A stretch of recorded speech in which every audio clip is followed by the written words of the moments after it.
How's it going, everybody? Well, tough loss for the Yankees last night, and I've been listening to all of your voicemails, and one thing has become very clear. You guys are not in a good mood today. Motherfucker.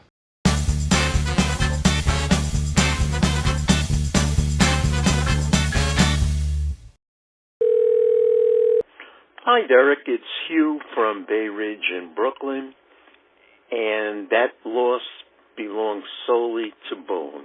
You secure victory today, and you worry about tomorrow. Also, how can you even sign somebody like Tonkin? They went honky-tonkin'. It was terrible. All right, that's my commentary. First of all, I love the way you signed off on your call. That's my commentary. I got to use that. I got to steal that. But Aaron Boone definitely did not go for the kill last night, and that is quite frustrating to me and to most Yankees fans, I'm sure. You see the graphic up there. Boone puts in the garbage man to pitch.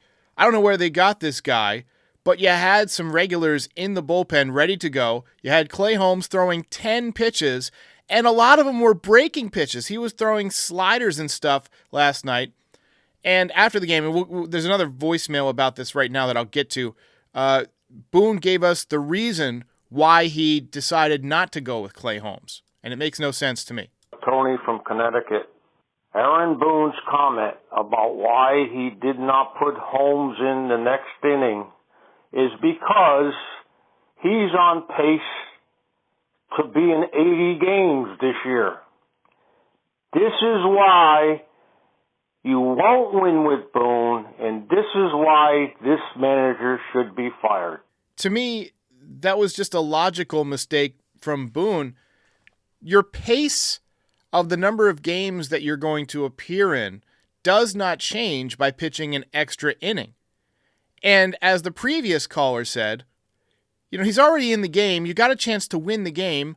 Go for the kill. Now, I've been vocal that I don't love it when Clay Holmes is pitching in extra innings because you've got that Manfred runner on second base, right?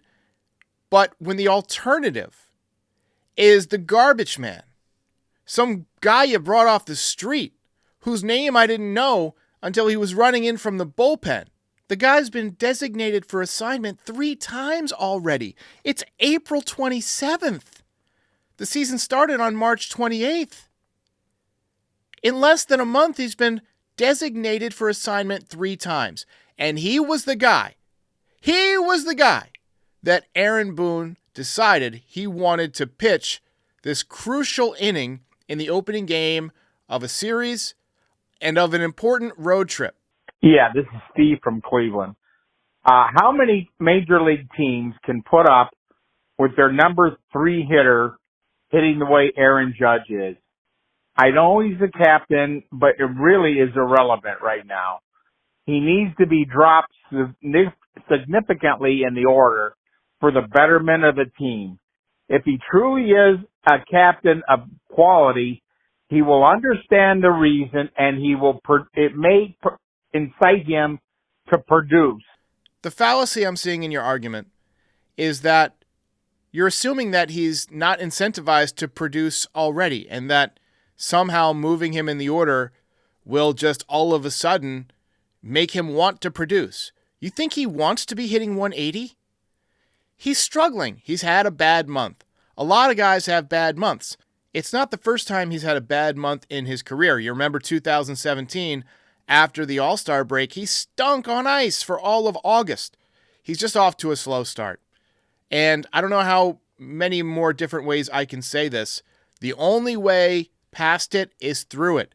He's not going to go from a 970 OPS in his career to being a horrible hitter overnight. Now, the only issue that would change my calculus is if he's actually hurt. If the Yankees know that he's injured, that he's dealing with something, they need to be honest about it, and they need to put him on the injured list. Because, yes, right now his performance is hurting the team. But even so, if he's 100%, you have to assume that eventually he's going to become Aaron Judge again. And when that happens, you want him at the top of the order. You want him getting as many at-bats as possible. And I don't see moving him to the 7th hole or 8th hole where his protection is, Jose Trevino or Oswaldo Cabrera. I don't see that as being a way for him to get more pitches to hit. I see teams just throwing him sliders in the dirt or putting up 4 fingers and saying, go to first base, we'll pitch to Oswaldo. Right now, you need Aaron Judge to produce. He's the only one who can change this narrative. It's coming, but we may have to be more patient than we wanted to be. Hey, Derek, it's Shane. What are our options at second base? Maybe you could kind of do a little show on that or do a little comment on that. I think it's time to set Gleyber down just for maybe a game or two. Just set him down, let him watch for a day or two. And of course, because of who Judge is, maybe one game for him would be helpful too. But of course, he has to play his way out of the slump for sure. Shane, great call as always. So options for second base. Right now there are a few. One is let Gleyber Torres play his way out of it. But I'm less confident in Gleyber Torres than I am in Aaron Judge breaking out of it because Gleyber Torres has had entire seasons before where he stunk on ice. Yorbit Vivas is returning. He just had an orbital fracture. He's only had 7 at-bats so far in AAA. He's 23 years old. He's a left-handed hitter. He is 5'10", 171 pounds. Kind of reminds me a little bit of Rougned Odor in his swing type. He was acquired for Trey Sweeney, who was a first-round draft pick of the Yankees. So I view this guy as a significant prospect. Last year in AA for the Dodgers, hit .280 with a .391 on-base percentage.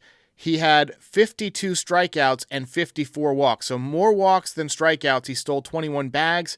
He hit 12 home runs, got a little bit of pop. He then went to AAA, where he got 102 at-bats in 26 games.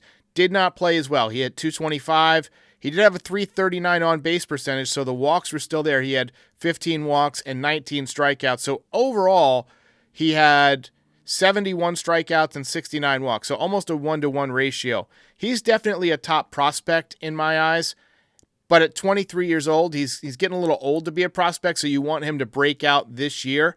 Ideally, he'll get red hot at AAA, and then maybe Gleyber Torres sits down for a few days, you call him up, he hits, and then it's like, all right, well, let's move Gleyber.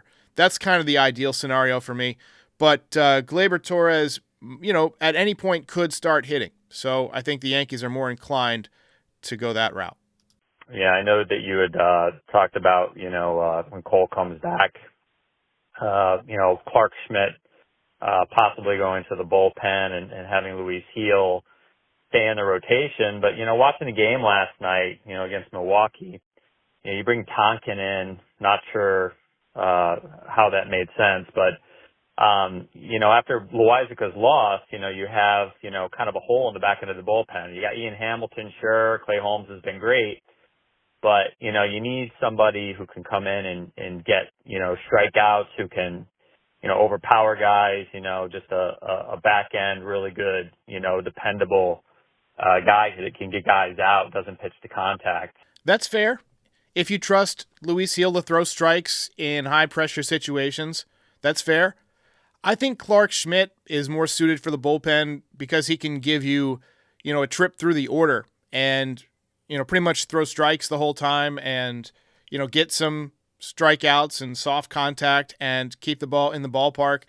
Luis Gil certainly has kept the ball in the ballpark until last night, so I have no issue, seeing him as somebody that would give up home runs or anything. I'm more concerned about the walks with Luis Gil. When you have a runner starting on second base in extra innings, a walk to lead off the inning won't necessarily kill you because you can still get a double play ball, but it also gives him less room for error. Now if you walk 2 guys, you got the bases loaded, right? So I'm just not 100% confident in his command yet, and I value command above all things in the bullpen. It's so hard to watch a relief pitcher come in and walk everybody. But, I could go either way. There are positives to, Gil in the bullpen, the strikeouts, obviously. There are positives to Clark Schmidt in the bullpen. I think either one of them would do a nice job. So, hey, Yanks got to find somebody other than Tonkin, though. They got to get innings out there, and Tonkin ain't it. All right, guys, I will see you after the postgame. I got Terrence joining me. Also, got a new podcast called We Are the Dudes. Released an episode today. You can find the link on my, in the description and on my Twitter or X feed. I posted a link to it. It's at NYY Recaps Derek. And Streamski Media is the channel on YouTube. So if you just go there, you can find it. But we're talking about the show Uncut Gems. And we're going to start doing more of those on that channel. It was our first ever live show, and we're going to start doing more of them. It was kind of a test. We did it at 10:30 in the morning when nobody was around. Literally 0 people watching.